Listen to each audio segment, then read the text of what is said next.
Saya menikmati kebingungan yang hadir. Saya bisa mengerti, karena ini kan bukan hal yang mudah. Bahkan saya yang sudah sekolah itu juga kadang bingung. Lalu yang saya pikirkan itu kan mengenai bagaimana kita menyikapi kebingungan. Kita bisa bayangkan kalau orang itu sedang bingung lalu memutuskan sesuatu, itu kan bahaya. Jadi pertama yang kita sadari adalah ketika kita memutuskan sesuatu, kita pastikan bahwa kita dalam keadaan tenang. Maka yang saya renungkan itu kan sebenarnya adalah pertama-tama kita harus tekun nang ning nung, tenang hening merenung. Pertama kita merenungkan mengenai tugas kita. Kita mencoba memahami tugas kita dengan merenung. Sebelum kita melakukan sesuatu kan kita mesti memahami dulu ya.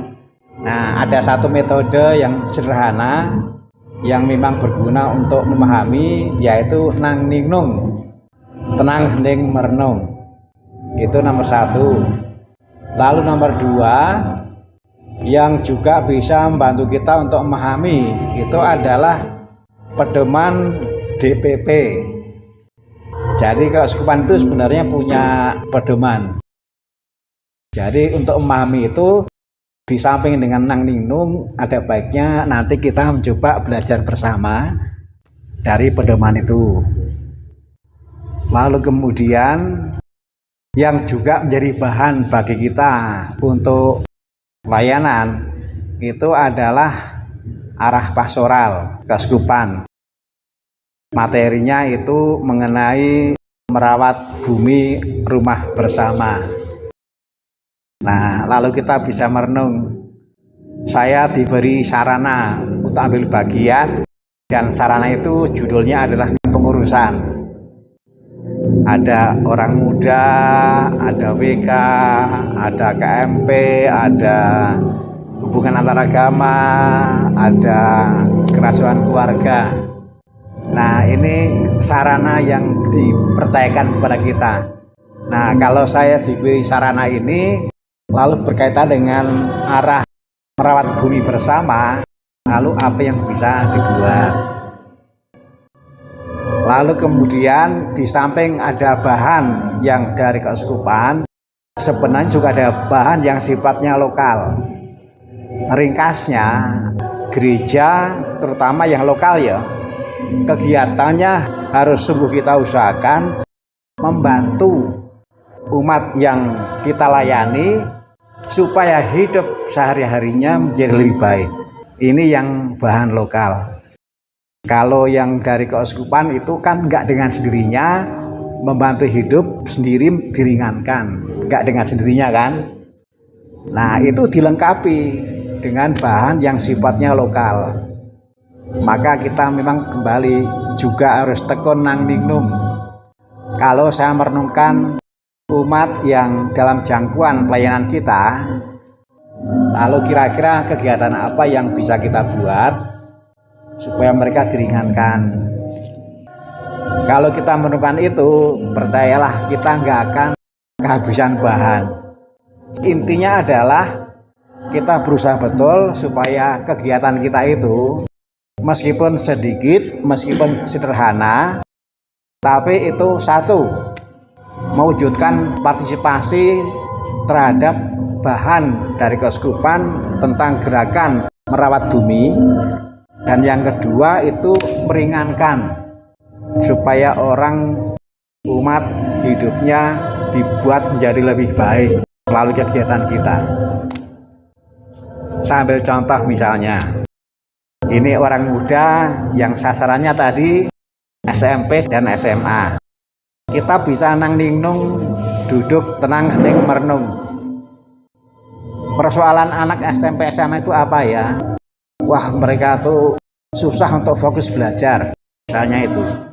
Nah, buatlah kegiatan yang memang membantu mereka supaya mereka merasa ada yang menyertai saya, ada yang membantu saya supaya dalam belajar saya bisa fokus.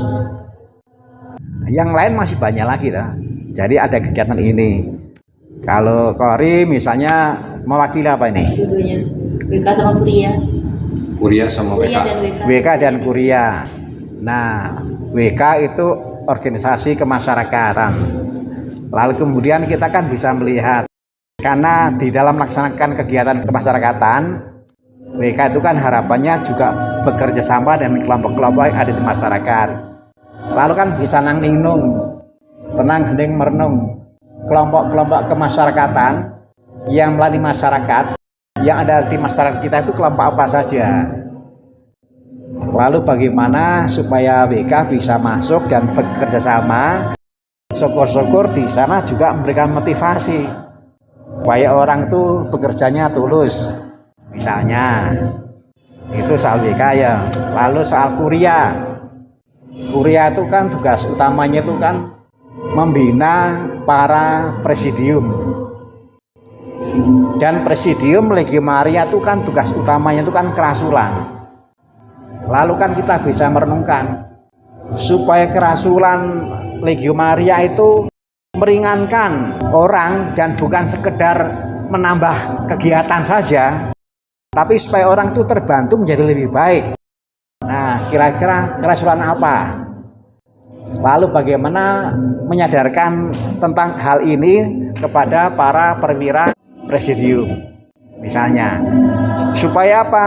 Supaya kegiatan kita meskipun sedikit, meskipun sederhana, tapi sampainya dirasakan itu meringankan hidup, karena gereja untuk hidup.